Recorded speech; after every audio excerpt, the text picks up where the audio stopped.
ओ यह दिन कर कुल रीति सुहाई। बोलो भैया, रघुकुल की सूर्यवंश की यही परंपरा चली आई कि नहीं? और बोलो भाई, ये संस्कृति है कि नहीं? यही संस्कृति है कि बड़े को राजा बनाया जाता है, बड़े को सिंहासन पे बिठाया जाता है। अब हम चार भाइयों में सबसे बड़े कौन हैं, आप बताएं? वशिष्ठ जी ने कहा राम जी हैं,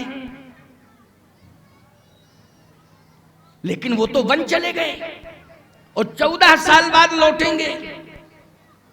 भरत जी ने कहा अगर वो रूठ के चले गए हैं तो रूठे को मनाना ये धर्म कहता है। बोलो भाई, रूठे को मनाना ये धर्म कहता है। अगर मेरा भाई रूठ के चला गया है तो मनाना मेरा धर्म कहता है। छोटों का धर्म चाहिए कि बड़े रूठने ना पावें, और यदि रूठ जाएं तो मनाने का प्रयास जरूर करना चाहिए, ये धर्म कहता है।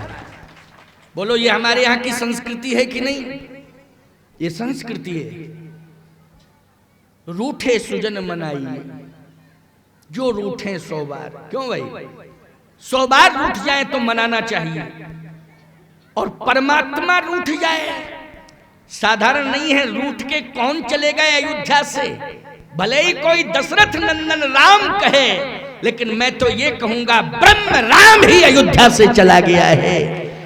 अरे संसार रूठ जाए, हमें चिंता नहीं करनी चाहिए, लेकिन परमात्मा ना रूठने पावे, इस बात का ध्यान हमें हमेशा रखना चाहिए कि परमात्मा रूठने न पावे। गुरुदेव, परमात्मा रूठ के चला गया। एक दृष्टि से देखा जाए तो मेरे बड़े भाई हैं, वो रूठ के गए। और यदि शास्त्रों की दृष्टि से देखा जाए तो व्यापक ब्रह्म निरंजन निर्गुण विगत विनोद सो अज प्रेम भगति वस कौशल्या की गोद। ब्रह्म ही रूठ के चला गया है। परमात्मा को मनाना चाहिए, बड़ों को मनाना चाहिए। तो मैं तो यही कहूंगा कि मनाने का प्रयास किया जाए। और सिंहासन तो अभी है ही है, ये कहां चला जाएगा? मना के लाए और भैया को सिंहासन पर बिठाएं, लेकिन हमें प्रयास तो करना चाहिए। वशिष्ठ जी ने कहा भरत, वो 14 साल के लिए गए और 14 साल बाद ही लौटेंगे। 14 साल के लिए तुम वैकल्पिक व्यवस्थापक बन जाओ, कार्यवाहक राजा। कौन सा राजा? कार्यवाहक। कार्यवाहक राजा बन जाओ। भरत जी ने कहा कि कितने वर्ष के लिए? कहा 14 वर्ष के लिए। भरत जी ने कहा 14 साल बाद क्या होगा? 14 साल बाद क्या होगा? ये वार्ता किसमें, गुरु और शिष्य में हो रही है? बोलो, ये वार्ता किसमें चल रही है? गुरु और शिष्य में। प्रसंग समझ में आ रहा है कि नहीं? एक एक शब्द को ऐसे समझा दूंगा प्यारे, ऐसे समझा दूंगा कि आपके मन मस्तिष्क की जो नसें हैं वो हंसते हंसते स्वीकार कर लेंगे। नहीं तो समझने में मस्तक की नसें काम नहीं करती हैं। ये तंत्र जो है दिक्कत महसूस करते हैं। भरतचरित को समझना सरल नहीं है, भरतचरित साधारण नहीं है, लेकिन हम इतने सामान्य तरीके से आपको समझाने की कोशिश करेंगे कि आपके जितने भी मानसिक तंतु हैं वो सब सहजता सरलता से एक एक शब्द स्वीकार कर लें, कठिनाई महसूस ना हो। तो आइए सुनिए, 14 साल बाद क्या होगा फिर? वशिष्ठ जी ने कहा 14 साल बाद सौंपिए राज राम के आए। सौंपिए राज राम के आए, सेवा करहूं स्नेह सुहाए। 14 साल के बाद राम जी जैसे लौट के आ जाए तो राम का राज्य राम को सौंप देना, सेवक बनकर के सेवा करना। भरत जी ने कहा 14 साल बाद क्या प्रभु राम स्वीकार करेंगे इस राज्य को? कहे बिल्कुल वचन दे के गए हैं, तो क्यों नहीं करेंगे? निश्चित रूप से स्वीकार करेंगे। भरत जी ने कहा 14 साल बाद इतिहास कितना बदल जाएगा अयोध्या का, अयोध्या की कंडीशन बदल जाएगी और किस स्थिति पर अयोध्या पहुंच जाएगी, इसकी कल्पना आपने की क्या? वशिष्ठ जी ने कहा कि मैंने तो नहीं की, लेकिन तुम्हारा कोई ख्याल हो, अंदाज हो तो बताओ, तुम क्या कल्पना कर रहे हो? भरत जी ने कहा ये अयोध्या ही नहीं रहेगी। 14 साल बाद राज्य किस पर करेंगे? क्यों भाई, जब ये अयोध्या ही नहीं रहेगी तो राज्य किस पर करेंगे? क्यों, क्या होगा अयोध्या का? भरत जी बोले मोह राज हट दई हो जब ही,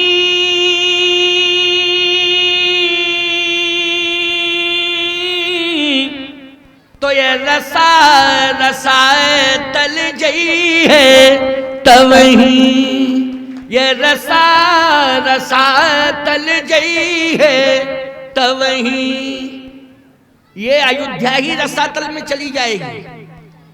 अब 14 साल बाद लौट के आएंगे प्रभु, जब धरातल ही नहीं मिलेगा अयोध्या का, तो फिर किस पर राज्य करेंगे? वशिष्ठ जी ने कहा भरत, ये तो तुम्हारा ख्याल है कि रसातल में चली जाएगी अयोध्या, कैसे जाएगी? कहा ये अभागा भरत इस बात को कह रहा है और गुरुदेव इसको आप सत्य मानिए, क्योंकि आप को अनुभव हो चुका है कि मेरे नाम को जैसे ही प्रस्तावित किया मेरी माता कैकेयी ने, और पता नहीं पिताजी कितने भावुक हो गए कि मां कैकेयी की बातों में आ गए, तो दोनों को नुकसान मिला। पिताजी को मरना पड़ा और माताओं को वैधव्य लेना पड़ा। बोलो, लेना पड़ा वैधव्य कि नहीं? ये मेरे नाम के कारण। अगर मेरे नाम को प्रस्तावित न किया गया होता तो ना तो पिताजी को मरना पड़ता, ना माताओं को वैधव्य लेना पड़ता। तीनों माताएं आज वैधव्य ले चुकी हैं और महाराज का ये शव पड़ा हुआ है, ये मैं देख रहा हूं। आखिर मेरे नाम को ही प्रस्तावित किया और आप भी मेरे नाम को अब प्रस्तावित कर रहे हैं। आप कर रहे हैं। भरत जी के नाम को एक बार कैकेयी ने प्रस्तावित किया था और भरत जी के नाम को वशिष्ठ जी ने प्रस्तावित किया। बोलो, किया कि नहीं किया? जल्दी बोलो। हाँ, ऐसे कर दिया करो, समझ में आया करे। हाँ, क्या दिक्कत है? सही बात को स्वीकार करने में कोई दिक्कत नहीं है। कहा और सुनिए गुरुदेव, पिताजी की ये कंडीशन है कि मृत प्राय है, मृत शरीर उनका। माताएं वैधव्य ले चुकी हैं। जिस नारी का वैधव्य होता है वो यही कहती है कि प्राण तो चले गए पति के साथ, अब ये शरीर है दुनिया में। क्यों भाई, यही भावना रहती है कि नहीं? जिस दिन पति के प्राण निकल जाते हैं, पत्नी के प्राण भी उसी के साथ चले जाते हैं। केवल संसार में देखने के लिए शरीर रह जाता है, मात्र शरीर रह जाता है। और यदि किसी विधवा नारी से ये पूछा जाए कि शरीर को क्यों रखे हुए हो, तो पहले पुराने जमाने में बहुत पहले सती प्रथा थी। बोलो, थी कि नहीं? अब संविधान में सती प्रथा को समाप्त कर दिया गया, ये अपराध माना गया है।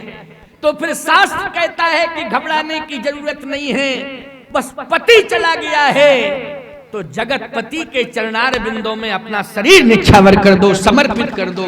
जब तक श्वास चलती रहे जगत पति के सहारे रहो।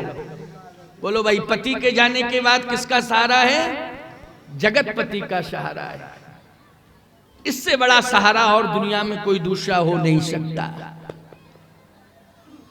कहा मैं देख रहा हूं ये मेरे नाम के कारण विडंबना हुई।